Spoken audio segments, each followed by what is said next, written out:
સંસારી જીવના ભાવ મરણો ટારવા કરુણા કરી સરિતા વહાવી સુદાતણી પ્રભુ વીરતી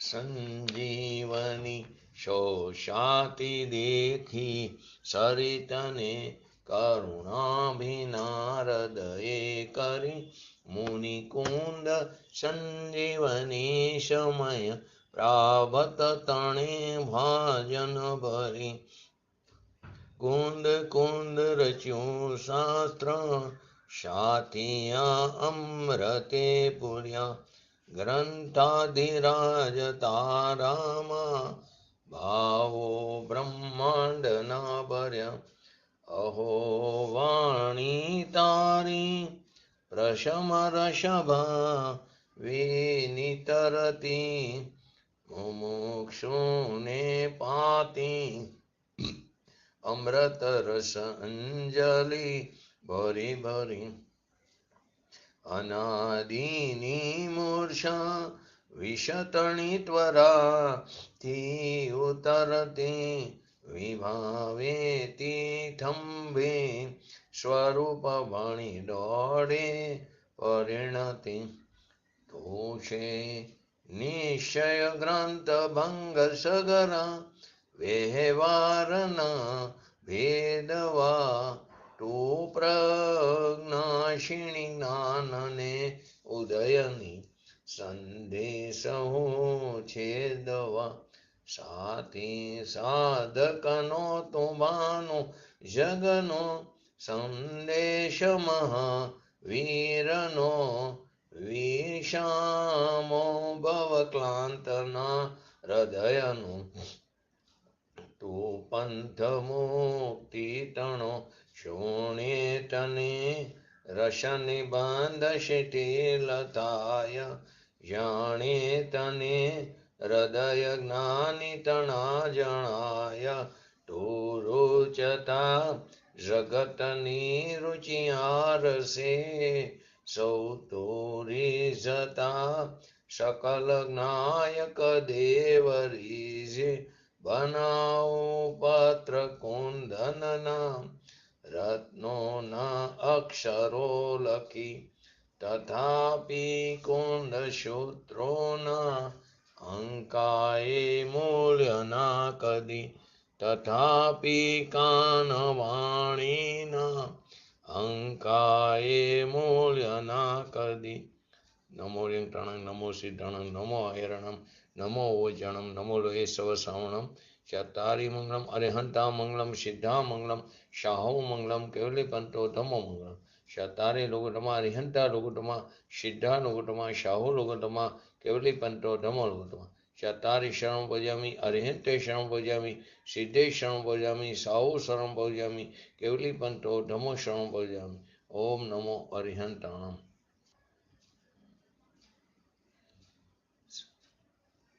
શ્રી સમયસા ગ્રંથાધિરાજ નિજરા અધિકારની અંદર આપણે 236 નંબરની ગાથા આપણે સંક્ષિપ્તમાં સમજ્યા બાદ પછી ગુરુદેવશ્રીના પ્રવચનના આધારે સમજી રહ્યા છીએ.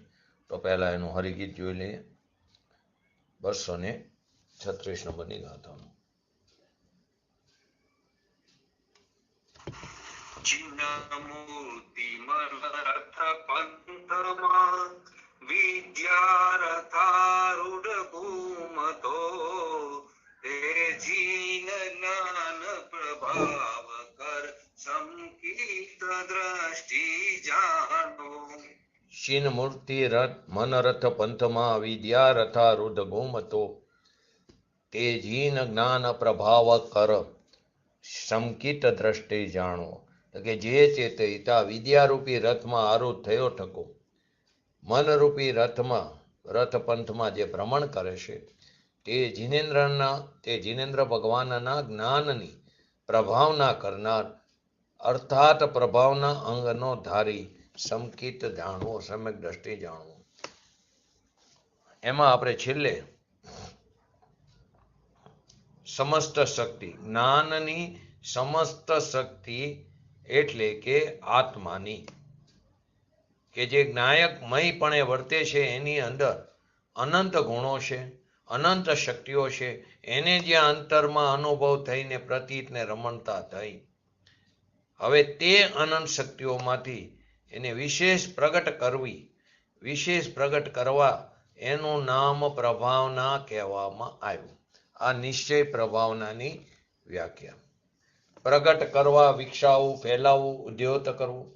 એટલે ભગવાન આત્માની જેટલી શક્તિઓ એટલે કે જે અનંત અનંત ગુણો છે તે શક્તિવાનની દ્રષ્ટિને પ્રતીતિ થઈ.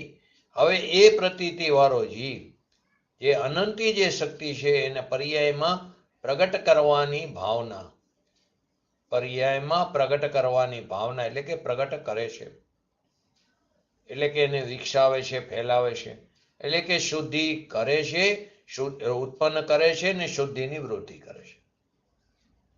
કમળ જેમ ખીલે છે એમ શક્તિઓ પર્યાયમાં ખીલે છે, એટલે કે પ્રગટ થાય છે. તો અહીં 3 વસ્તુ કીધી. ફેલાવવું એટલે કે પેલું પ્રગટ કરવું, ફેલાવવું ને વિકસાવવું. પ્રગટ કરે છે, વિસ્તારે છે અને ફેલાવે છે. અનંત જે શક્તિઓ છે ભગવાન આત્માની અંદર, જે અનંત અનંત શક્તિઓ છે, તે અનંત શક્તિઓ નો સાગર જે ભગવાન આત્મા શક્તિવાન, એ જ્ઞાયક ભાવપણાને લીધે એનો વિષય કોણ છે? સમ્યક દ્રષ્ટિનો જ્ઞાયક ભાવ. સમ્યક દર્શનનો વિષય ધ્યેય તો જ્ઞાયક ભાવ છે. એ જ્ઞાયક ભાવને ધ્યેયમાં લીધો, એટલે કે ધ્યાનની પર્યાયમાં તેને ધ્યેય બનાવ્યો. એ શાશ્વત જ્ઞાયક ભાવપણાને કારણે એનામાં શાશ્વત જે શક્તિઓ પડી છે તે પર્યાયમાં પ્રગટ થાય છે. સ્વભાવનું અવલંબન લેતા, શક્તિવાન ઉપર દ્રષ્ટિ કરતા, શક્તિઓ જે શક્તિ અપેક્ષાએ જે વ્યક્ત હતી તે પર્યાયમાં જે અવ્યક્ત હતી તે પર્યાયમાં વ્યક્ત થઈ, એ પ્રગટ થઈ. એને વિશેષ પ્રગટ પોતાના સ્વભાવના આશ્રય એ પ્રભાવના કરનાર, એટલે કે તેને અહીંયા જીન આજ્ઞા અનુસાર એટલે કે જીન ભગવાનના જ્ઞાનની પ્રભાવના કરનાર, એને પ્રભાવના અંગનો ધારી સમ્યક દ્રષ્ટિ કીધું. પાઠની અંદર કીધું વિદ્યા રહ મારૂઢો, એટલે કે જ્ઞાન રૂપી રથમાં આરૂઢ છે. જે આપણે સમજીએ છીએ 12માં જીનેન્દ્ર ભગવાનને 10 લક્ષણ પર્વ હોય.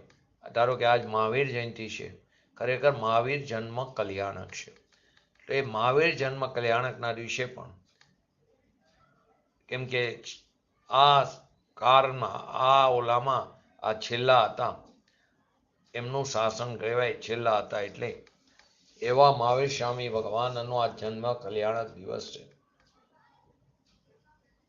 હવે 84,000 વર્ષ સુધી, એટલે કે આ કાળના 21,000 એમાંથી જે વર્ષો ગયા તે છઠ્ઠા કાળના 21,000, પાછો છઠ્ઠો એટલે કે પહેલો એના 21,000, પછી પાંચમો એના 21,000 એટલે કે બીજો, એટલે 84,000 વર્ષ પછી આ ભરત ક્ષેત્ર નહીં, ઐરાવત ક્ષેત્રની અંદર 5 ભરત 5 ઐરાવત ક્ષેત્રની અંદર ફરી તીર્થંકર ભગવાનના જન્મ કલ્યાણક ઉજવાશે. તેમનો આ જન્મ કલ્યાણક દિવસ છે. તે એમના જન્મ કલ્યાણક દિવસના નિમિત્તે ને 10 લક્ષણ પર્વમાં પણ આપણે જીન પ્રતિમાજીને રથમાં એને બિરાજમાન કરીને નગરમાં ફેરવીએ છીએ. એ બધો શુભ ભાવ છે, એ વ્યવહાર પ્રભાવના. પણ કોને? કે જેને નિશ્ચય પ્રગટ થયો એને એ વ્યવહાર પ્રભાવના નામ પામે છે. બાકી તો એ વ્યવહારનું નામ પણ પામતું નથી. વ્યવહાર પ્રભાવના તો સમ્યક દર્શન સહિતની નિશ્ચય પ્રભાવના છે. એને આવો જે શુભ ભાવ આવે છે એને અહીંયા વ્યવહાર પ્રભાવના કહેવામાં આવી છે.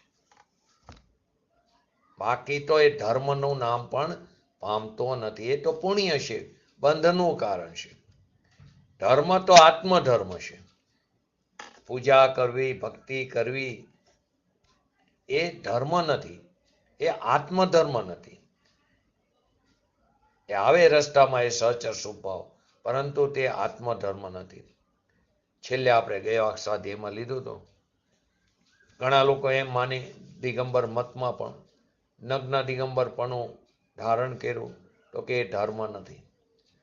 એ તો આપણે પણ મિથ્યા દ્રષ્ટિ દ્રવ્યલિંગી મુનિપણું અનંતવાર ધારણ કર્યું છે. તો નગ્ન તો ઢોર પણ રહેશે,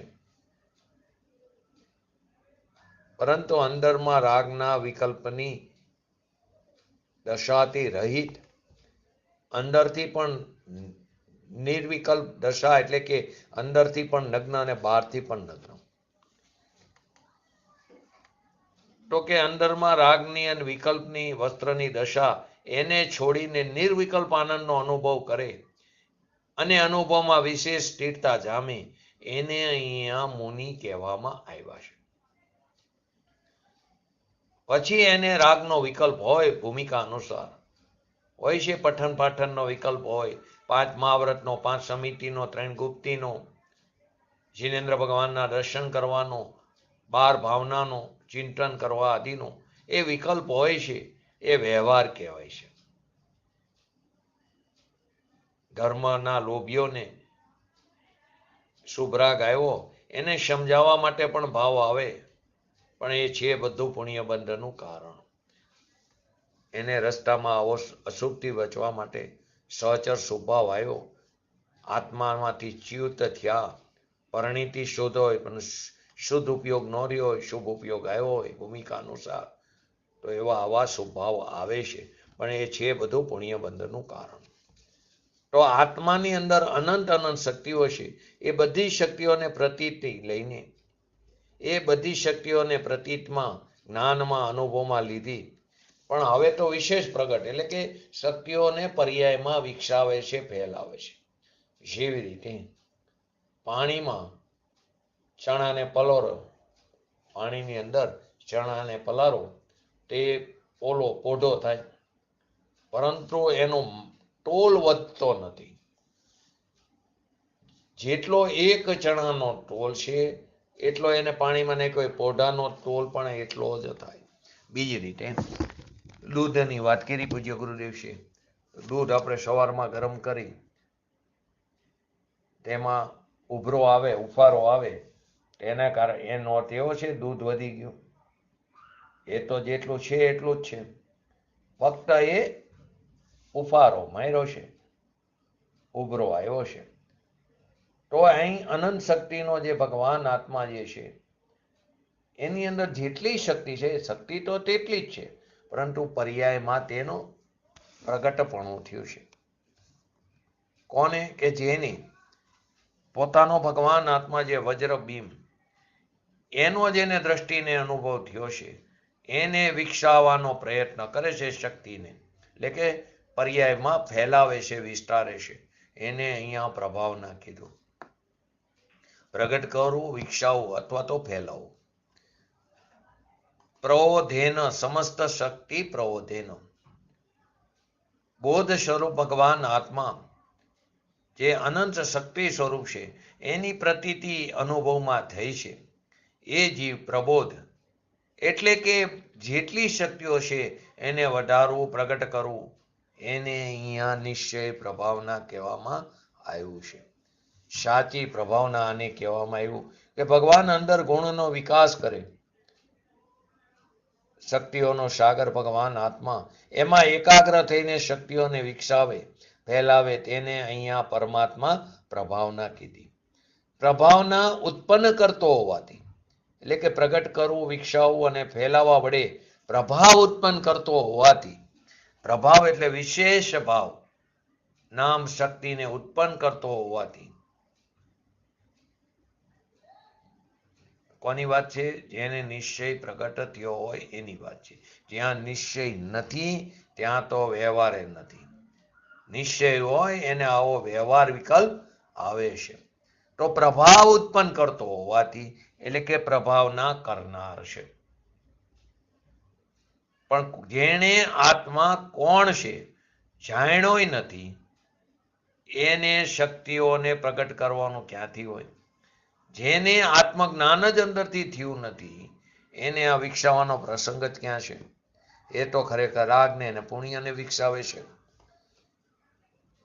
તો પ્રભાવ ઉત્પન્ન કરતો હોવાથી, એટલે કે વિશેષ શક્તિઓને વિકસાવતો પ્રભાવ કરતો હોવાથી તે પ્રભાવના કરનાર છે. રાગ આદિ પુણ્ય આદિ હોય એ કંઈ નિશ્ચય વિના તો વ્યવહારનું નામ પણ પામતો નથી. જેને આત્મજ્ઞાન ને આત્મદર્શન નથી એને વિકસાવવાનો પ્રસંગ જ ક્યાં છે? એ તો રાગની ક્રિયાને વિકસાવે છે. ખરેખર એ પણ પ્રભાવના કરે છે, પણ કોની? અધર્મની પ્રભાવના કરે છે. પોતાનો ભગવાન આત્મા સત્યનો સ્વભાવ છે તેવું તેનું સ્વરૂપ કહે છે. દુનિયાને સારું લાગે, માઠું લાગે એ માટે નથી, હિતના માટે છે. અહિતમાં હિત માનીને બેઠો હોય એના હિતને માટે ધર્મી જીવ, જ્ઞાની પુરુષો, જીનેન્દ્ર ભગવાન, આચાર્ય ભગવાન એ આપણને આ માર્ગને બતાવે છે. એ પથદર્શક બને છે કે તારું કલ્યાણ કેમ થાય. એ કલ્યાણ મૂર્તિ પ્રભુ છે, એની શક્તિઓ પવિત્ર સ્વરૂપ છે. એની તને પ્રતીતને જ્ઞાન થયું હોય તો એનો પ્રગટ એટલે કે વિશેષ કરવાનો તને ભાવ આવે એને અહીંયા પ્રભાવ કરનાર એટલે કે એને પ્રભાવના કહેવામાં આવે. પછી એને વ્યવહાર હોય છે દેવ, શાસ્ત્ર, ગુરુની ભક્તિ આદિનો. ધર્મની વૃદ્ધિ લોકોમાં કેમ થાય એવો ભાવ પણ એને આવે. જીનેશ્વરના માર્ગની પ્રભાવના કરવાનો પણ એને ભાવ આવે. શાસ્ત્ર આદિ છપાવવાનો પણ ભાવ આવે. જીન મંદિર બનાવવાનો પણ ભાવ આવે. ઉપદેશ દેવાનો પણ ભાવ આવે. સમજાવવાનો ભાવ આવે. પણ કોને? કે જે સમજ્યા છે એની વાત છે. તો કે ધર્મની વૃદ્ધિ લોકોમાં કેમ થાય એવો ભાવ આવે, પણ છે તો એ પુણ્ય બંધનનું કારણ. બીજામાં ધર્મની વૃદ્ધિ કેમ થાય માટે તે ભાવ ધર્મ છે એમ નહીં, કેમ કે પર તરફનું લક્ષ્ય ગયું એ તો છે શુભ ભાવ, પણ કશાયની મંદતા હોય તો એ શુભ ભાવ છે. નિશ્ચય પ્રભાવના હોય એને આ વ્યવહાર પ્રભાવના હોય છે. સત્ય સ્વરૂપ તો આ જ છે. નિશ્ચય એટલે સત. હવે સાંભળ્યું ન હોય, જાણ્યું ન હોય તો કેવી રીતે એની પ્રતીતિ થશે? કેવી રીતે નિશ્ચય પ્રભાવના થશે?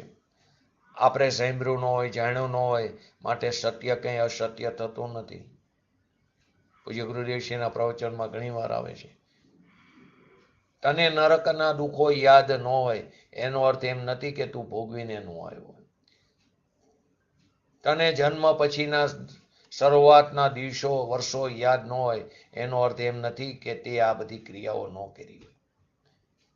માતાનું દૂધ આદિ ન લીધું હોય એનો અર્થ એ નથી કે એ બધી ક્રિયા તે ન કરી હોય. માટે સત્ય જે છે એ અસત્ય નથી થઈ જતું. સત્ય છે એ થોડું સોંગું નથી થતું, એ તો દુર્લભ જ છે, છતાં સરળ છે. રાગથી પ્રાપ્ત નથી થતું. રાગથી પ્રાપ્ત થાય એવું સોંગું નથી. સતને પ્રાપ્ત કરવા માટે એની કિંમત આંકવી જોઈએ, એની કિંમત દેવી જોઈએ. પોતાના પુરુષાર્થને પ્રબળ કરવો પડે. પોતાના ભગવાન આત્માનો સ્વીકાર કરવો એ જ અનંત પુરુષાર્થ છે. એને સમ્યક દર્શનમાં પ્રતીતમાં લેવો એ પણ એ અનંત પુરુષાર્થ છે. અને આ નિશ્ચય છે એ તો પોતાથી પ્રગટ થાય છે. એને કંઈ બીજી જરૂર પડતી નથી. પછી શુભ ભાવ આવે, પછી એને શુભ ભાવ આવે નિશ્ચય પ્રગટ થયો પછી. પરંતુ એમાં પણ શરત છે, પોતાની ખ્યાતિ માટે, પોતાના લાભને માટે નહીં.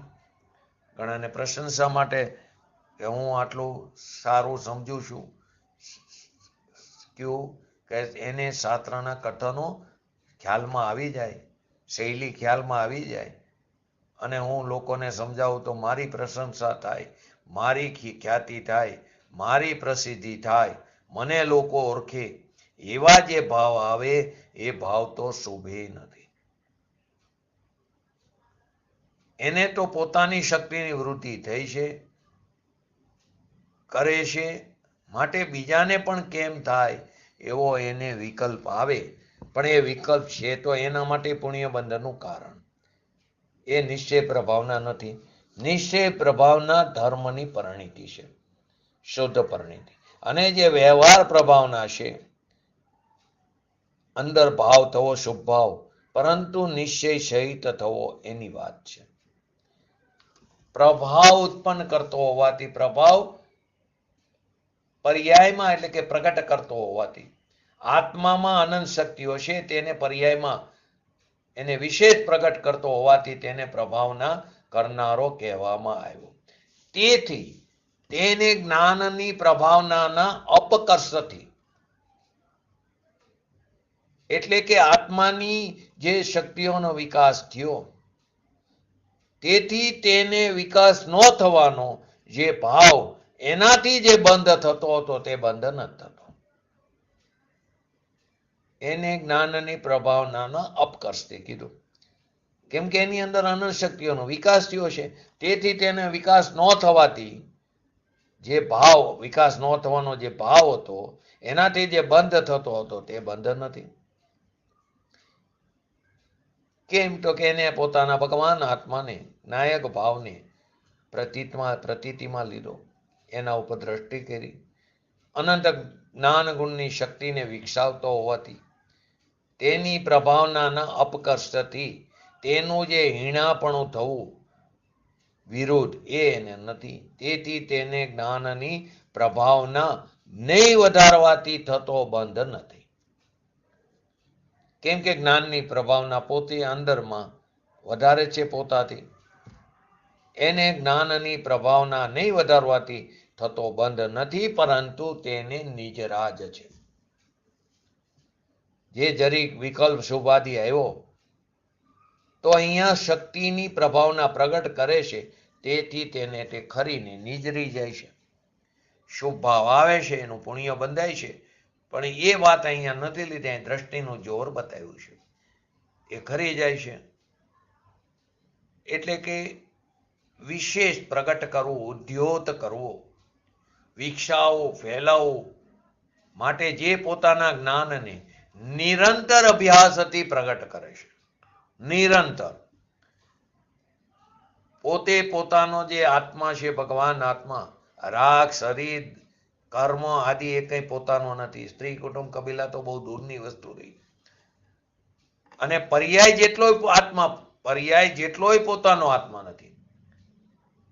જે પોતાની પર્યાય એના જેટલોય આત્મા નથી એક સમયની.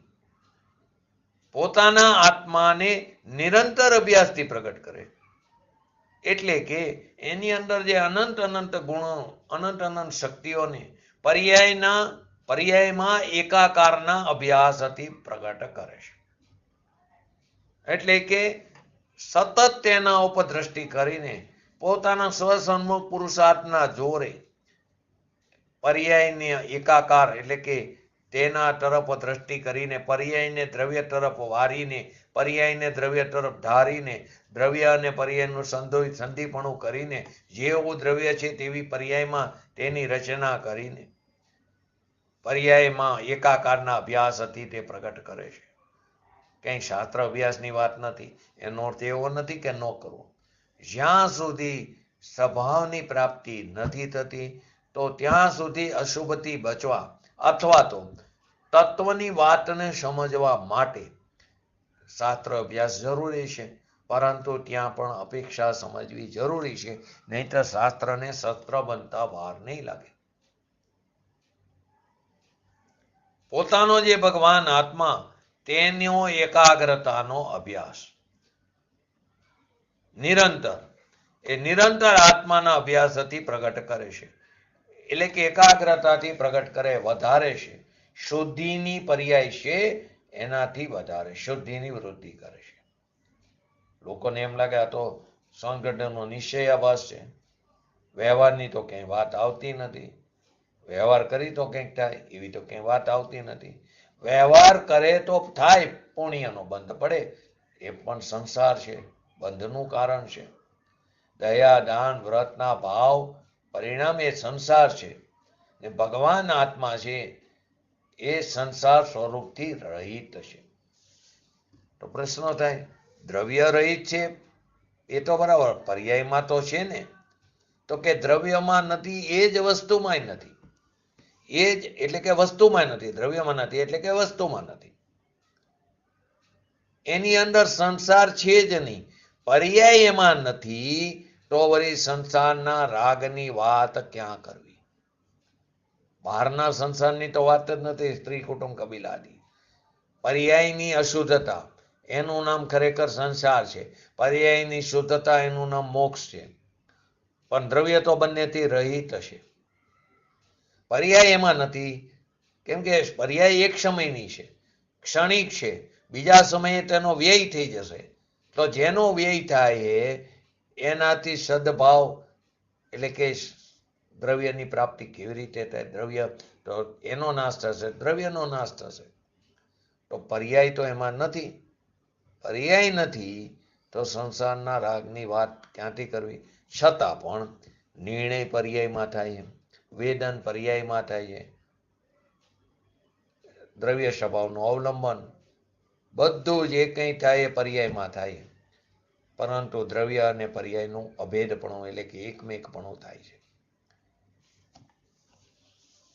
આખી વાત જૈન ધર્મ અલૌકિક ધર્મ છે. પ્રભુએ બતાવેલો માર્ગ શાસ્ત્રોમાં રહી ગયો, સમજાવનાર મહિલા. પરંતુ બહારના પાખંડી મતમાં એટલા બધા આપણે ગરાદૂપ છીએ, કેમ કે પ્રભુનો પણ વિરહ છે. પહેલાના કાળની અંદર કોક ધર્મથી અલગ રીતે ચાલતા હોય તો ઉપરથી દેવો આવીને દંડ પણ આપતા. હવે તો દેવો પણ અહીં આવતા નથી. પ્રભુનો વિરહ છે, એમની આખી રીત ભૂસાઈ જાય છે અને અપંથ કુપંથના નામે પંથને ચલાવનાર વધી ગયા છે. છતાં પણ પંચમ કાળના અંત સુધી જૈન ધર્મ રહેશે. પોતાનો ભગવાન આત્મા કોણ છે, કેવડો છે, કેટલો છે? 17-18 નંબરની ગાથામાં આવી. એનો પહેલા નિર્ણય તો કરવો પડશે કે પોતાનો ભગવાન આત્મા અનંત ગુણ સંપન્ન શક્તિવાળો છે.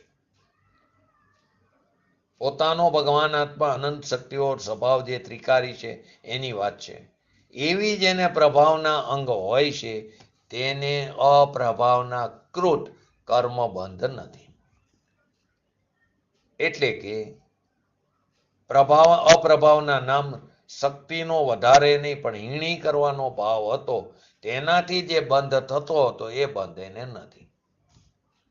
પર્યાયમાં એ શક્તિને હીણી વિપરીત કરવાનો જેને ભાવ છે એ ભાવ આને નથી, સમ્યક દ્રષ્ટિ ધર્મી. તેથી તેને અપ્રભાવના કૃત કર્મબંધ નથી. કર્મ જે છે તે રસ દઈને ખરી જાય છે, અનુભાગ આપીને ખરી જાય છે. સ્થિતિ પૂરી થતા અનુભાગ રસ આપીને તે ખરી જાય છે. રાગાદી ભાવ આવે છે પણ સ્વભાવ તરફની એકાગ્રતાના જોરે એ રાગ, કેમ કે પર્યાયમાં રહેલી અશુદ્ધતાને લક્ષમાં લઈને તે દ્રવ્ય સ્વભાવના જોરે તે રાગને ધારે છે, રાગ ખરી જાય છે. આ ગાથાની અંદર નિશ્ચય પ્રભાવનાનું સ્વરૂપ કીધું છે. શબ્દ આવ્યો હતો વિદ્યા આરુઢ. જેમ જીન ભીમને ભગવાનની પ્રતિમાને રથમાં સ્થાપીને, કઈ વિતરાગ મૂર્તિ પ્રતિમા છે, એને કોઈ શણગાર ન હોય, એને કોઈ કપડા ન હોય, એને ક્યાંય ચાંદલા ટેલ્લા ટીલી ન હોય, એવા જેવા વિતરાગ હતા તેવી જીન પ્રતિમા. વિતરાગ સ્વરૂપ જે હતા સર્વજ્ઞ ભગવાન જેવા હતા તેવી જીન પ્રતિમા. તેવી જીન પ્રતિમા જેને જીમ ભીમ કહેવાય છે ને, એવી જીન બમ દશા વિતરાગી શાંત દેખાય એ જીન બિંબને રથમાં સ્થાપીને નગરમાં ફેરવે છે. પરંતુ એમાં પ્રશ્ન થાય છે તો એ પણ પુણ્ય શુભ ભાવ. તો કે જીન પ્રતિમાને રથમાં બેસાડીને ફેરવે. તો પ્રશ્ન એ થયો કે વિતરાગ જે છે એને રથ કેવો? એ તો પરિગ્રહથી રહિત છે. તો કે અહીંયા જે પ્રતિમા છે એ સ્થાપના નિક્ષેપે છે. સાક્ષાત વિતરાગ હોય એ તો રથમાં ન બેસે, પણ અહીંયા જીન પ્રતિમા જીન સારખી વ્યવહારે કીધું છે. એથી એને રથમાં સમ્યક દ્રષ્ટિ ધર્મી હોય એને એવો સ્વભાવ આવે. ભગવાનને ફેરવીને જગતમાં લોકો જાણે કે આવા ધર્મી જીવો છે. જીન ધર્મની પ્રભાવ ના કરે, વ્યવહારની વાત છે. ધર્મ કેમ થાય છે એની પ્રભાવના કરે છે, એ વ્યવહાર પ્રભાવના. એવો એને વિકલ્પ છે સ્વભાવ બંધનું કારણ પુણ્ય બંધ છે. જેમ જીન ભીમને રથમાં સ્થાપીને નગર વનમાં ફેરવીને વ્યવહાર પ્રભાવના કરવામાં આવે છે તો સ્વભાવ પણ સંકિતિની વાત છે. તેમ જે વિદ્યારૂપી એટલે કે વિદ્યારૂપી રથમાં, ઓલામાં બહારના રથમાં ભગવાનને બિરાજમાન કર્યા, અહીંયા વિદ્યા એટલે જ્ઞાનરૂપી રથમાં આ ભગવાન આત્માને પધરાયો. એટલે કે રથમાં આત્માને સ્થાપીને જ્ઞાનરૂપી માર્ગમાં પ્રભાવના કરે છે, ભ્રમણ કરે છે. તેને જ્ઞાનની પ્રભાવના યુક્ત ધર્મી સમ્યક દ્રષ્ટિ કહેવામાં આવ્યું. તે નિશ્ચય પ્રભાવના કરનાર છે, તે સાચી પ્રભાવના કરનાર છે. સમ્યક દર્શન ખરેખર જુઓ તો એક શ્રદ્ધા ગુણની પર્યાય છે. દ્રવ્યની અંદર એક શ્રદ્ધા નામનો ત્રિકાર ગુણ છે અને સમ્યક દર્શન નિર્મલ વિતરાગી પર્યાય છે. એમાં નિશંકિત આદિ ગુણોનું એટલે કે પર્યાયનું છે, તો એ પણ ગુણ એટલે પર્યાય સ્વ આશ્રિત સ્વરૂપ આ ગાથાની અંદર બતાવવામાં આવ્યું છે. દેવગુરુ શાસ્ત્રમાં શંકા ન કરવી, એ બધો વ્યવહાર છે, એ વિકલ્પ છે અને આ વાસ્તવિક નિર્વિકલ્પ દ્રષ્ટિ છે. તો કે જે સમ્યક દ્રષ્ટિ આત્મા ધર્મની પહેલી સીડી એનો જેને અનુભવ થયો છે અને અનુભવમાં પ્રતીત થઈ છે, જેને અહીંયા સમ્યક દ્રષ્ટિ કીધો છે, એ સમ્યક દ્રષ્ટિનો આત્મા પોતાના જ્ઞાન શ્રદ્ધાનમાં નિશંક હોય છે. પોતાનું જે સ્વરૂપ ત્રિકાર જ્ઞાયક છે એના જ્ઞાનમાં આવે, એની શ્રદ્ધામાં તે નિશંક હોય છે. એ વિના જે બધું થાય એ બધાને સંસાર કહેવામાં આવ્યો. તો પ્રશ્ન થાય એટલું જ્ઞાન હોય કે એટલી શ્રદ્ધા હોય? તો કે જ્ઞાન અને શ્રદ્ધા બે સાથે જ હોય છે. કે વસ્તુ સ્વરૂપ જે છે તેની વર્તમાન જ્ઞાનની પર્યાયમાં જાણવામાં આવ્યું, તેની પ્રતીત બંને સાથે હોય છે. પ્રકાશ અને અંધકાર જેવું બંને સાથે હોય છે. પોતાનો સૌથી કરવા જેવું પહેલું આ કાર્ય છે. પ્રથમમાં પ્રથમ પોતાનો ભગવાન આત્મા જે જ્ઞાન સ્વરૂપ છે એને જેને અંતરમાં સ્વસન્મુખમાં જ્ઞાન થયું, એ જ્ઞાનમાં આત્મા પૂર્ણ છે એમ જણાવું ને એ જ્ઞાનમાં પ્રતીત થવી, તેને સમ્યક દર્શન કીધું. પણ લોકો અત્યારે અવરા માર્ગ ઉપર ચાલે, વ્યવહારથી ધર્મ માનીને બેઠા છે. અનાદિકાળથી દુઃખના પંથે પડ્યા છીએ આપણે. શુભ રાગની ક્રિયા એ પણ દુઃખનો પંથ કીધો. દયા, દાન, વ્રત, તપ, ભક્તિ, પૂજા આદિનો ભાવ એ બધો રાગ દુઃખનો પંથ છે. તો કે પુણ્ય પણ દુઃખનું કારણ? તો કે દુઃખ જ છે, કારણે નહીં, પોતે જ દુઃખ છે. કેમ કે શુભ ભાવ થાય તો એટલો સમય સ્વભાવથી તો તમે ચ્યુત થયા છો, તો એ દુઃખ છે વર્તમાનમાં પણ. જે રાગની ક્રિયાને, વ્રતની, તપની, ભક્તિની, એ રાગ પોતે દુઃખ છે. એનાથી રહિત ભગવાન આત્માનું જ્યાં ભાન થયું ત્યારે તેને અતિન્દ્રિય આનંદનો અંશ વેદનમાં આવ્યો, ત્યારે એ સુખના પંથે ચડ્યો, ત્યારે એ શ્રદ્ધાના જ્ઞાનના પંથે ચડ્યો, એ સુખની દશાના વેદનમાં આવ્યો. એ ચીજ છે એમ જાણીને એની પ્રતીત કરી પછી તેમાં રમણતા થાય. પણ ચીજ જ જાણી નથી તો શ્રદ્ધા કેવી? શ્રદ્ધા નથી તો રમણતા કેવી? સ્થિરતા કેવી? માટે સત્તનબની ગાથામાં કીધું, જીવ રાજાને પહેલા જાણો. પહેલા આત્મા જાણવું, પહેલા દેવ શાસ્ત્ર ગુણોને જાણવા કે આ જાણવા? તો કે પહેલા આત્માને જાણવા. ક્યાંય વ્યવહારની વાત નથી. પહેલા પોતાના ભગવાન આત્માને જાણો, પછી રસ્તામાં સહચર આ ભાવ આવશે. પરંતુ એને એની પકડ નથી. ખરેખર પરમ સત્યની દ્રષ્ટિએનો વિષય પોતાનો ભગવાન આત્મા છે. ચોથા ગુણસ્થાનની વાત છે, જેને આત્માની અનુભૂતિ થઈ. પાંચમું ગુણસ્થાન તો એમાં ચોથા ગુણસ્થાનથી પણ વિશેષ આનંદની સ્થિરતા કરે ત્યારે એને પાંચમું ગુણસ્થાન થાય. તો ઘણા કે ને પહેલેથી જ પડીમાં લઈ તો વાંધો શું?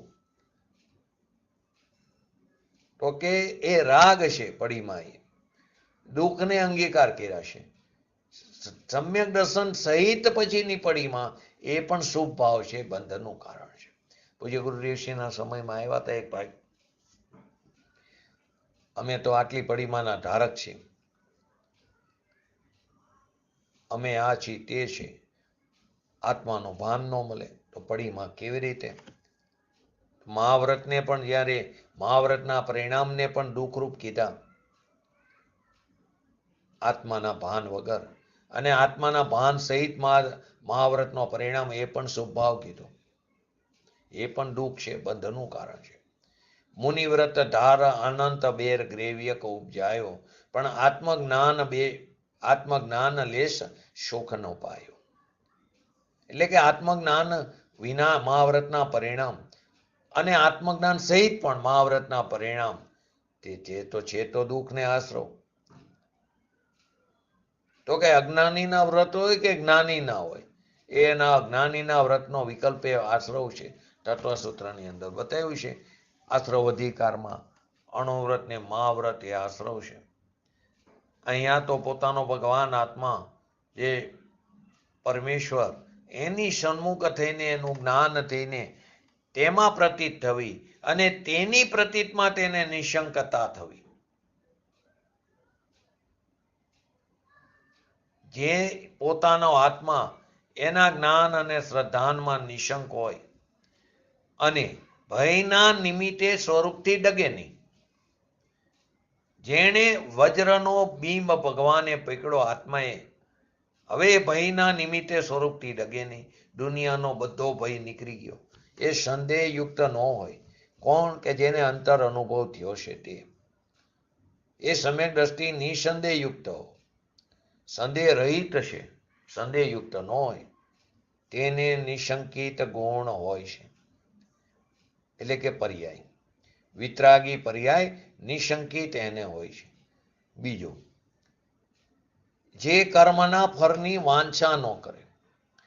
કર્મનું ફળ જે સંયોગ એ અઘાતી કર્મનું ફળ છે.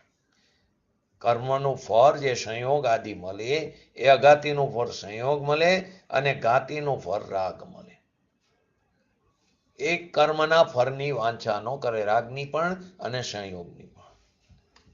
એટલે કે ઘાતી કર્મના ફળ તરીકે અંદર રાગ આવ્યો, એની પણ એને વાંછા નથી. અને અઘાતીના ફળ તરીકે એને લક્ષ્મીના ઢગલા, ચક્રવર્તીના રાજ હોય તો પણ એને ઈચ્છા નથી. એટલે કે કર્મના ફળની વાંછા ન કરે. બીજું, અન્ય વસ્તુના ધર્મોની પણ વાંછા ન કરે, સોનું રૂપું આદિ. ત્રીજું, અન્ય મતના ધર્મોની વાંછા ન કરે. તો કીધું એમ અન્ય મતના ધર્મોની વાંછા ન કરે. જૈન ધર્મ જે વસ્તુ સ્વરૂપ છે એનું જ એને ભાન થયું.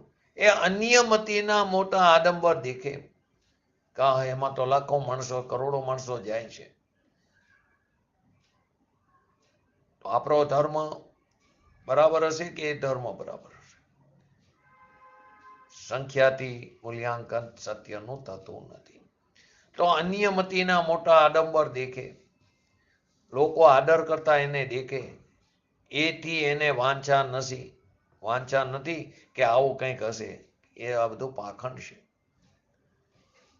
લોકો એને કરોડો માણસો માનતા હોય, ખમા થતા હોય, પરંતુ એને એવી વાંછા નથી.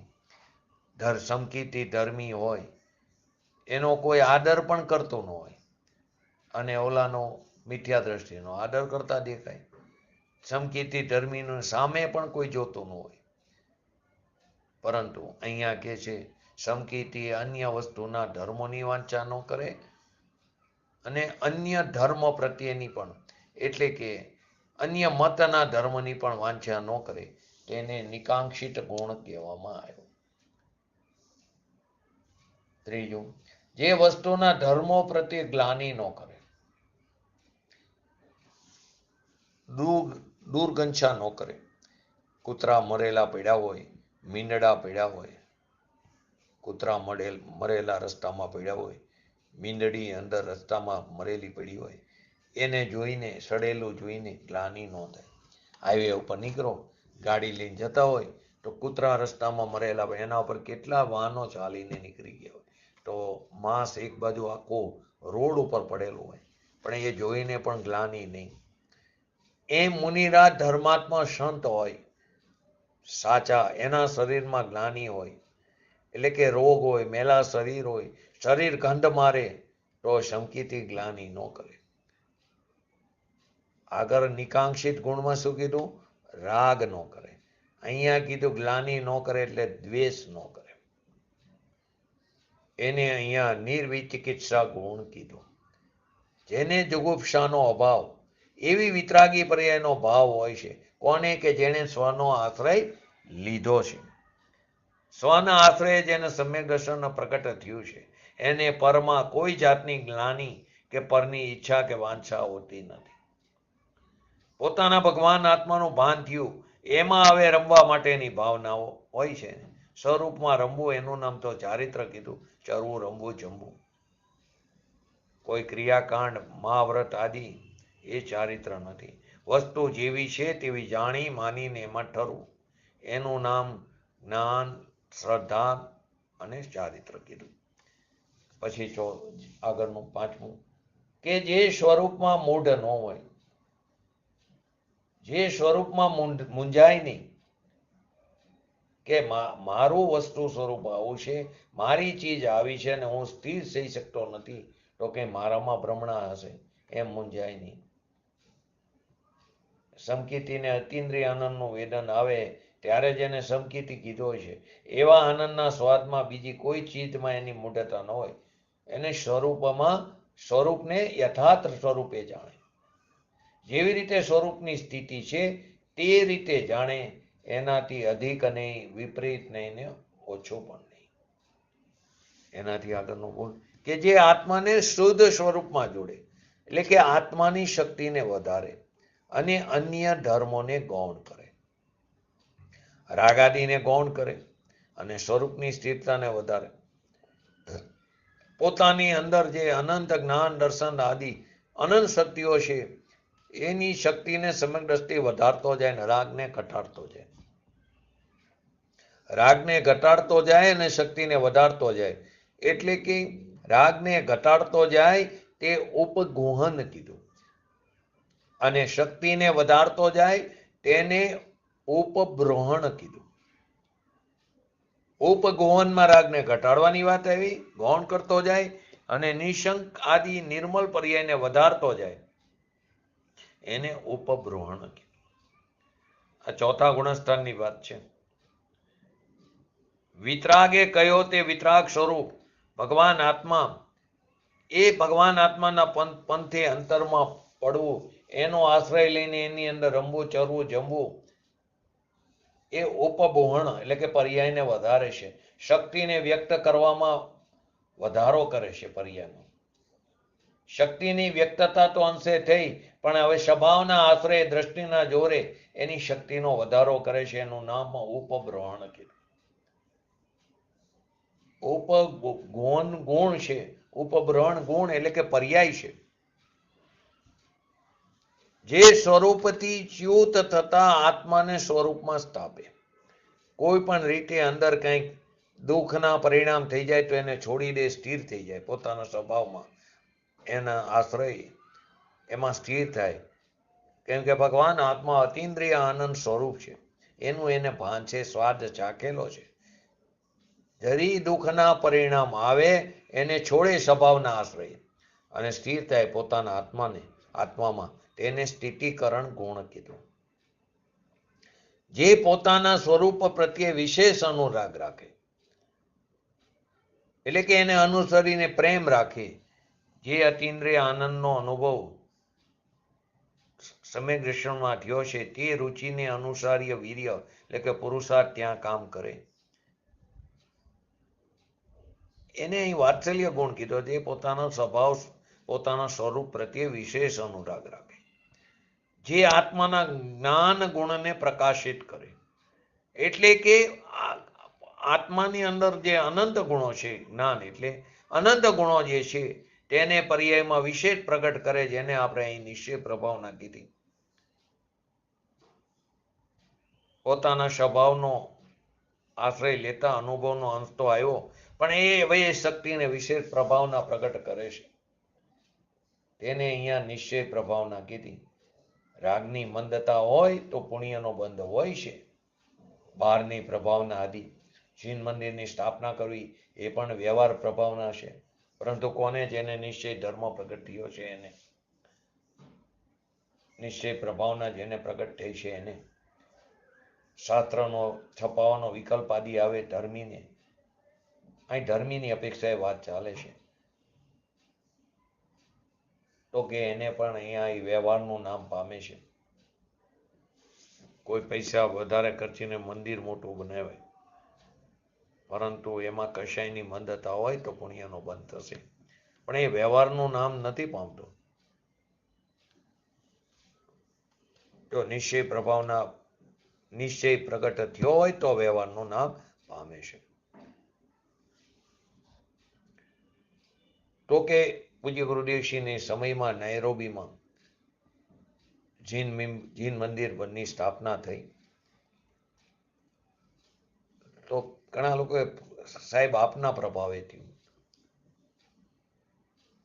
આ સોનગઢની પણ વાત છે. સુમત પ્રકાશજીનું વસ્તુ નહીં, જૈન દર્શન નહીં, વિશ્વ દર્શન.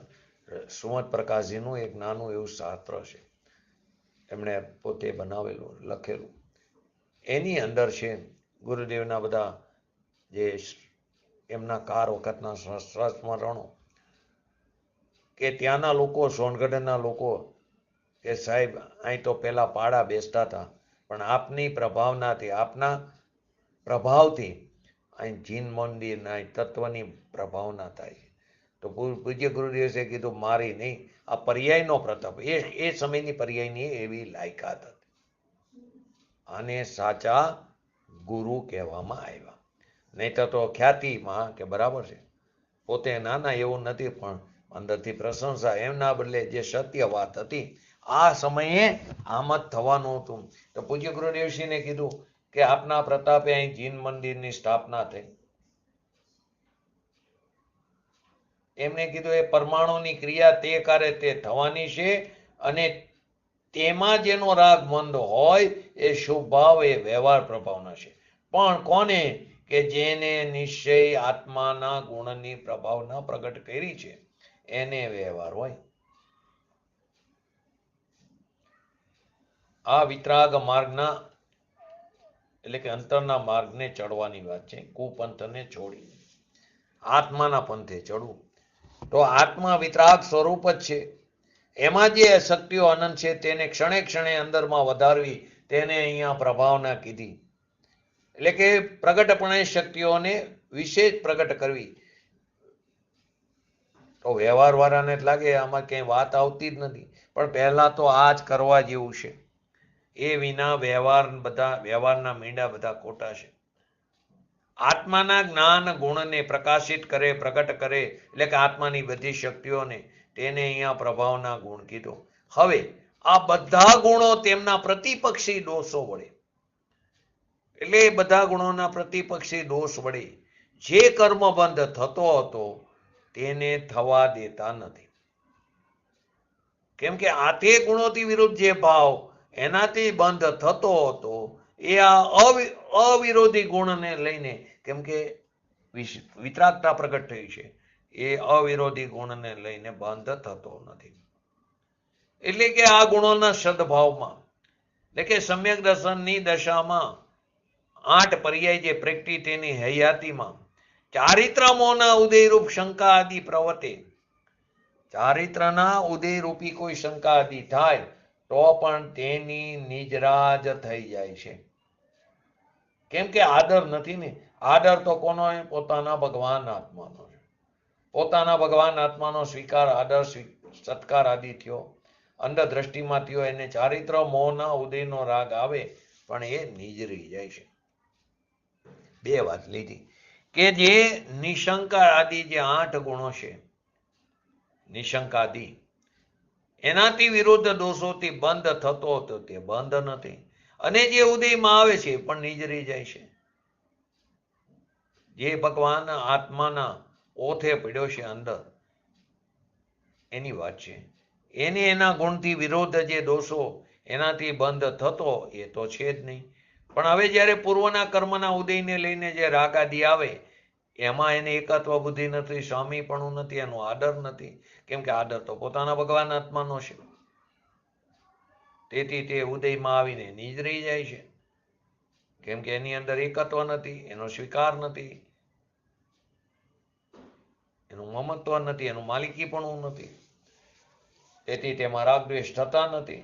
તેથી સમ્યક પોતાના શુદ્ધ સ્વભાવના સત્કાર અને આદરમાં રાગનો સ્વીકાર નથી, ઉપાધિ નથી. તેથી તે રાગ ખરી જાય છે, નવો બંધ થતો નથી. એટલે કે દોષથી બંધ થતો એ તો નથી, પણ ઉદયને લઈને રાગ થાય તેનાથી પણ બંધ થતો નથી. તો કે રાગથી બંધ ન થાય, તમે એમ કહો છો? પ્રશ્ન એ થાય. ખરી જાય છે. સૂકી ભીત ઉપર રેતી નાખી કેમ તરત ખરી જાય છે? સ્વભાવનું જોર છે ને. પહેલા કીધું એનાથી જે વિરોધ ભાવ છે, એનાથી જે એના દોષથી જે બંધ થતો હતો એ તો નથી, પણ પૂર્વે જે કર્મ છે જરી એની નબળાઈથી રાગાદી આવે પણ એનો આદર નથી, એટલે ખરેખર એનું બંધન નથી. પરંતુ એનો અર્થ એમ નથી કે એને બંધન છે જ નહીં. છે એને જેટલા અંશે જોડાય છે એટલા અંશે અલ્પ બંધન અને સ્થિતિ, એટલે કે અલ્પ બંધન, સ્થિતિ, અલ્પ અને અલ્પ અનુભાગ. પરંતુ એને અહીંયા ગૌણ કરીને નથી એમ ગણવામાં આવ્યું છે. રાગ છે થોડો પણ એ ખરી જાય છે એમ ગણવામાં આવ્યું છે. એનાથી બંધ સ્થિતિ પડે છે પણ એને ગૌણ કરીને નથી એમ કહેવામાં આવ્યું છે. કેમ કે બંધ તો પ્રધાનતાથી, કોની પ્રધાનતાથી? મિથ્યાત્વની હયાતી, જેને અનંતાબંધી અને મિથ્યાત્વનો અભાવ છે. જ્યાં આગળ રાગની એકતા બુદ્ધિ છે, રાગ ધર્મ છે, દયા, દાન, વ્રત, તપ, ભક્તિ એ મને ધર્મનું કારણ છે, એવો જે મિથ્યાત્વ ભાવ. કારણ કે બંધ તો મુખ્યથી મિથ્યાત્વની હયાતીમાં જ કીધો છે. મિથ્યાત્વ એ જ સંસાર છે, મિથ્યાત્વ જ આશ્રવ છે, મિથ્યાત્વ એ જ ભાવબંધ છે. હવે એની હયાતી તો છે નહીં. માટે દ્રષ્ટિના મુખ્યતાથી એને અલ્પ સ્થિતિ અનુભાગ બંધ પડે છે, એને ગૌણ કરીને નથી પડતો એમ કહેવામાં આવ્યું છે. પરંતુ મિથ્યાત્વ શું એ જ ખબર ન હોય. તો કે દેહની ક્રિયા હું કરું છું, દયાદાન વ્રતના પરિણામ મને ધર્મ છે, એવો બધો ભાવ છે એ મિથ્યાત્વ ભાવ છે. ઘણા કે ને અમે આટલી સામાઈ કરી, અમે આટલા પરિક્રમણ કર્યા, આટલા અમે શું કે પ્રતિક્રમણ કરી છે, કાર્યોશક કરી, પ્રત્યાખ્યાન કરી, પોષા કરી છે, ઉપવાસ આટલા કરી, તપસ્યા આટલી કરી છે, અમે તો આટલો ધર્મ કરીએ. તો એ મિથ્યાત્વ ભાવ છે, એ ધર્મ નથી. એ હવે એ કરવાની ના નથી પણ તે ધર્મ નથી. દેહની ક્રિયા હું શરીરને મેન્ટેન કરું છું, હું શરીરને નિરોગી રાખી શકું, આ બધો જે ભાવ છે તે મિથ્યાત્વ ભાવ છે. કરે છે આપણે શું કરી છે અનાદિકાળથી એ જ કરતા કરી છે મિથ્યાત્વની પૃષ્ટિ, અને માની છીએ અમે કંઈક ધર્મ કરી છે, દયા, વ્રત, તપ, ભક્તિ આદિ કરીને, સ્વાધ્યાય આદિ કરીને. અહીં કે છે બંધ તો પ્રધાનતાથી મિથ્યાત્વની હયાતીમાં કીધું. સમકીતી પછી જે બંધ પડે છે જરી, એ અલ્પ સ્થિતિ એટલે કે રસવાળો છે. એને અહીંયા ન ગણ્યો નથી, ન ગણવામાં લેવામાં આવ્યો છે. અલ્પ સંસાર છે એને, મિથ્યાત્વમાં તો અનંત સંસાર છે, પણ અહીં તો એનો સંસાર મર્યાદિત થઈ ગયો, પરિહિત થઈ ગયો. મેક્સિમમમાં મેક્સિમમ સમ્યક દ્રષ્ટિ જીવને સમ્યક દર્શન વમી જાય થતાં પણ મેક્સિમમમાં મેક્સિમમ કિંચિત નિવૃત્તમ અર્ધ પૂતગલ પરાવર્તનથી વધારે નથી એનો કાળ, જે અનંત કાળની અપેક્ષાએ ટીપા બરાબર છે. તો મિથ્યાત્વમાં તો અનંત સંસારની વૃદ્ધિ છે. ભલે પછી મુનિ હોય, પંચમહાવ્રતને ધારણ કરનારો હોય, નગ્ન દિગંબર મુનિ પણ હોય, પણ રાગને પોતાનો માને છે, રાગની ક્રિયા એ ધર્મ છે, શુભ ઉપયોગ તે ધર્મ છે, એવું જે માને છે તે મિથ્યાત્વને પોષે છે, તેને અનંત સંસાર સફળ થાય છે.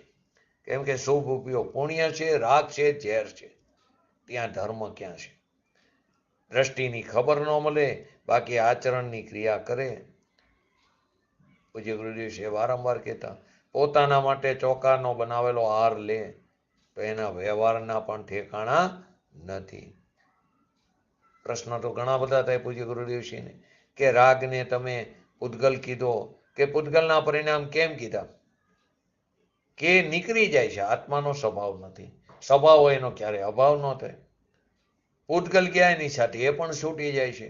જ્યાં સુધી કર્મ છે ત્યાં સુધી રાગ છે, અને કર્મ નથી ત્યાં રાગ નથી. એ અપેક્ષાએ તેને પૂતગલના પરિણામ કહીને છોડી દીધા. બીજો પ્રશ્ન કરે કે અત્યારે જે શુલક મુનિ એ બધાને ઉદ્દેશિક આહાર થાય છે, એ તો ગ્રહસ્થો પોતાના માટે કરે છે, તેને ઉદ્દેશિક કહેવાય કે ન કહેવાય? પૂજ્ય ગુરુદેવશ્રી કે વિતરાગના વિરહ પડ્યા છે, સાચી વસ્તુનો અર્થનો અનર્થ થાય છે. ઉદ્દેશિક આહાર એ ખરેખર ઉદ્દેશિક નથી. એના માટે બનાવેલા ચોખા શુલક લે, વ્યવહાર એ શુલક નથી.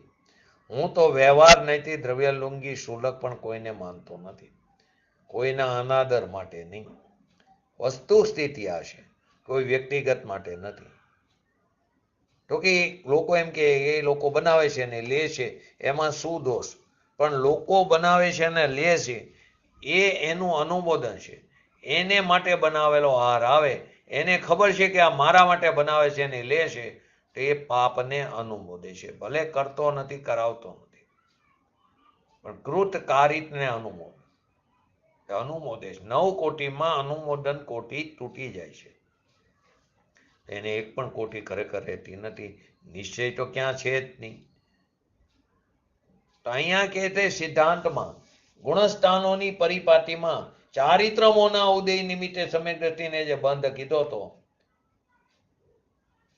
સમ્યક દ્રષ્ટિને ના પાડીને ઘડીકમાં કે અહીં કીધો તો બંધ કીધો તો, તે પણ નિજરા રૂપ જ છે. કે કઈ અપેક્ષાએ? દ્રષ્ટિના જોડની અપેક્ષાએ. શાસ્ત્રમાં તો એમ આવે જ્ઞાનીનો ભોગ નિજરાનો હોય તો આગળ આવી ગયો આપણે, કેમ કે નિજરા અધિકાર છે ને. સમકીતિ ભોગ ભોગવે નિજરાનો હેતુ, ખરેખર ભોગ તો પાપ છે. એ તો એને ભોગનો આદર નથી અને દ્રષ્ટિનું જોર છે એ અપેક્ષાએ. પણ એમ જ માની લે કે ભોગ છે નિજરાનો હેતુ છે, તો પછી ભોગને છોડીને ચારિત્ર ગ્રહણ કરવાની વાત જ ક્યાંથી આવે? તો પછી ભલે જ ભોગ ભોગવે, એ જો નિજરાનો હેતુ હોય તો ભોગને છોડીને ચારિત્ર શું કામ ગ્રહણ કરે? તો દ્રષ્ટિના જોરમાં સ્વભાવનો આદર છે, અને એથી એને રાગનો આદર નથી. તેથી તેને થોડો ને રસ અને સ્થિતિ અનુભાગ બંધ પડે છે, તેને ગૌણ કરીને નિજરા કહેવામાં આવી છે. હવે કોઈ આમાં ખેંચતાણ કરી નાખે ભોગમાં નિજરા છે એમ નથી. ભોગમાં નિજરા કીધી છે કઈ અપેક્ષાએ? કે મિથ્યાત્વથી જે બંધ પડતો હતો એટલો બંધ નથી, તેથી એ બંધને ગૌણ કરીને થોડું સ્થિતિ થોડી અનુભાગ બંધ પડે એને બંધ નથી ગૌણ કરીને કહેવામાં આવે. બાકી બંધ તો 10મા ગુણસ્થાન સુધી પડે છે. સંકેત થયું એટલે બંધ ન પડે એવું કોઈ માની લે એમ નથી. પણ કઈ અપેક્ષાએ કીધું નથી? કે મિથ્યાત્વ સંબંધીનો જે બંધ એ બંધ નથી, મુખ્યપણે એને બંધ ગણવામાં આવ્યો છે. એ અપેક્ષાએ બંધ નથી એમ કીધું, પણ સંકિતી થઈને એમ કોઈ એમ માની લે કે હવે અમારે તો કોઈ બંધ છે જ નહીં, તો એ સ્વચ્છંદી છે. માટે સિદ્ધાંતમાં કીધું બંધ કીધો છે તે પણ નિજરા રૂપ જ છે. નિજરા સમાન જ જાણવો, કારણ કે સમ્યક દ્રષ્ટિને જેમ પૂર્વના મિથ્યાત્વના ઉદય વખતે બંધાયેલું કર્મ ખરી જાય છે, આત્માના અનુભવના આનંદની દશામાં વર્તે છે તેને પૂર્વનું કર્મ ખરી જાય છે, તેમ નવીન બંધાયેલું કર્મ પણ ખરી જાય છે. સમ્યક દર્શનમાં જોડની અપેક્ષાએ વાત કરી, બાકી મિથ્યાત્વની પ્રધાનતાથી બંધ થાય છે એનો અહીંયા નિષેધ કર્યો છે. સમકીતીને પણ અવ્રતના ભાવ છે, પ્રમાદના ભાવ છે, કસાયના ભાવ છે, એ બધું બંધનું કારણ છે. મુનિને પણ રાગ, પ્રમાદ, પંચમહાવ્રતના પરિણામ છે, બધા બંધનું કારણ છે. પરંતુ તે સ્વભાવના જોરે એ અશુદ્ધતાને ટાળવાનો પ્રયત્ન કરે છે. માટે આ સત્ય વસ્તુ સ્વરૂપ શું છે એ જાણીને દ્રવ્ય સ્વભાવની અપેક્ષા અને એનું અવલંબન લઈને આપણે પણ શીઘ્ર ને શીઘ્ર વિતરાગતા પ્રગટ કરીને સાદી અનંતકાળ સુધી અવ્યાભાત સુખનો ભોગવટો કરી એવી પરમ વિરલ ભાવના સાથે આજનો વ્યક્તિત્વ પૂરું કરું. જય જીનેન્દ્ર. જીનવાણી સ્તુતિ. जिनवाणी की स्तुति अल्प बुद्धि परमार हम सेवक बिनती करे दे माता मोहिना हे जिनवाणी भारती तो ही जपो दिन रे जो तेरा शरणा गए सो पावे सुख चैन जावानी के ज्ञान ते सूझे लोकालो सोवाणी मस्तक चढ़ो सदा देत हो तो. નમો યંત્રણં નમો સિદ્ધાણં નમો હિરણં નમો વૈજ્ઞાનં નમો લેસવ સવણં ચત્તારી મંગલમ અરિહંતા મંગલમ સિદ્ધા મંગલમ સાઓ મંગલમ કેલી પંતો ધામો મંગલમ ચત્તારી લોકોતમાં અરિહંતા લોકોતમાં સિદ્ધા લોકોતમાં સાઓ લોકોતમાં કેવલી પંતો ધર્મ લોકોતમાં ચત્તારી શરણ ભોજામી અરિહંતે શરણ ભોજામી સિદ્ધે શરણ ભોજામી સાઓ શરણ ભોજામી કેવલી પંતો ધર્મ શરણ ભોજામી. બોલીએ શ્રી પંચ પરમેષ્ઠી ભગવંતોનો જય હો. બોલીએ શ્રી જીનવાણી માતનો જય હો. બોલીએ શ્રી પરમ પૂજ્ય પરમ ઉપકારી શ્રી સદગુરુ દેવનો જય હો. બોલીએ શ્રી પ્રશ્નમૂર્તિ ભગવતી માતનો જય હો. બોલીએ શ્રી સનાતન જૈન દિગંબર ધર્મનો જય હો. જય હો જય હો.